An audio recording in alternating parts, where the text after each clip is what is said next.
बचपन में माँ ने कहा था हमेशा सच बोलो, दुनिया अच्छी है। स्कूल ने सिखाया मेहनत करो फल मिलेगा। लेकिन आज आईने में खुद को देखो, क्या मिला? वो प्रमोशन जो किसी चापलूस को मिल गया, वो रिश्ता जहां तुम्हारी अच्छाई का फायदा उठाया गया, या वो दोस्त जिसने तुम्हारी पीठ में छुरा घोंपा। दुनिया वैसी नहीं है जैसी आपको बताई गई थी, दुनिया वैसी है जैसी निकोलो ने देखी थी।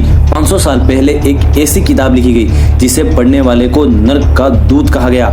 उस किताब का नाम था द प्रिंस। आज मैं तुम्हें उस किताब के 8 वो कड़वे नियम बताऊंगा जो तुम्हारी मासूमियत का कत्ल कर देंगे, लेकिन तुम्हें इस जालिम दुनिया का सबसे स्मार्ट खिलाड़ी बना देंगे। पहला नियम, मुखौटा ही तुम्हारी ढाल है। Appearance over reality. क्या तुम्हें लगता है लोग तुम्हारी ईमानदारी के लिए तुम्हें याद रखते हैं? नहीं, वो सिर्फ उस छवि को याद रखते हैं जो तुमने उनके सामने पेश की थी। समझो, कॉर्पोरेट की दुनिया में वो बॉस जो सोशल मीडिया पर मेंटल हेल्थ की बातें करता है, लेकिन केबिन के अंदर अपने ही एम्प्लॉय को बुरी तरह डांटता है। लोग उसे ग्रेट लीडर मानते हैं क्योंकि उसका मुखौटा परफेक्ट है। नियम यही कहता है, अच्छे मत बनो, बस अच्छे दिखो। प्यार धोखा है, डर सुरक्षा है। Love versus fear. प्यार एहसानों पर टिका है और इंसान से ज्यादा स्वार्थी कोई नहीं। जिस दिन स्वार्थ खत्म, प्यार खत्म। समझो, उस दोस्त को याद करो जिसकी तुमने सबसे ज्यादा हेल्प करी।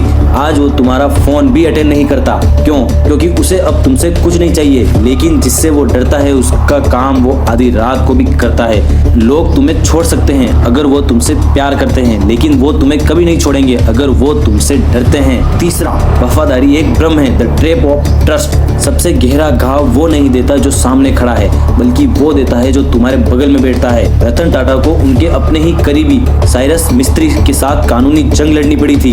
जब पावर और पैसा बीच में आता है तो सालों की दोस्ती एक पल में धुआं हो जाती है। कहने का मतलब यही है कि दोस्त को दुश्मन की तरह और दुश्मन को दोस्त की तरह परखो। चौथा, अच्छाई को त्यागो। अगर तुम भेड़ बनकर जियोगे तो भेड़िए तुम्हें कच्चा चबा जाएंगे। तुम्हें भेड़िया बनना होगा ताकि तुम भेड़ों की रक्षा कर सको। एक एग्जांपल से समझो, अगर आप यूपीएस में यस मैन है तो हर कोई अपना काम आप पर लाद देगा। अपनी काइंडनेस को एक हथियार बनाओ, खैरात नहीं। इतिहास सिर्फ विजेताओं का गुलाम है, विक्ट्री एट एनी कॉस्ट। क्या तुम्हें पता है दुनिया के सबसे बड़े तानाशाहों को आज भी महान क्यों कहा जाता है? क्योंकि उन्होंने जीत हासिल की और हारने वालों के पास अपनी सफाई देने के लिए जबान नहीं थी। राजनीति में स्कैम करने वाले जब चुनाव जीत जाते हैं तो लोग उनके पैरों में गिरते हैं। जीत तुम्हारी हर गंदगी को धो देती है। छठा, अपनी ताकत को रहस्य बनाओ। Strategic weakness. शिकारी कभी शोर नहीं मचाता, वो तब तक झाड़ियों में छुपता है जब तक शिकार उसकी पहुंच में ना आ जाए। उदाहरण से समझो, चंगेज खां अपनी सेना को पीछे हटा लेता था ताकि दुश्मन को लगे कि वो हार रहा है, और जैसे ही दुश्मन जश्न मनाने बाहर आता वो उन्हें खत्म कर देता।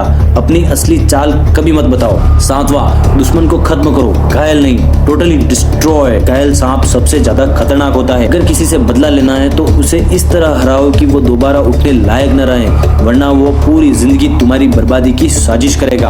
आठवां, जो सबसे बड़ा इंपॉर्टेंट है, खुद के साम्राज्य के राजा बनो।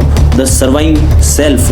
अंत में तुम अकेले हो, तुम्हारी खुशियों की जिम्मेदारी किसी और की नहीं है। अगर तुम खुद के लिए नहीं लड़ सकते तो दुनिया तुम्हें कुचलने के लिए तैयार खड़ी है। अपनी वफादारी सिर्फ अपने विजन के प्रति रखो, बाकी सब सिर्फ किरदार है जो आएंगे और चले जाएंगे।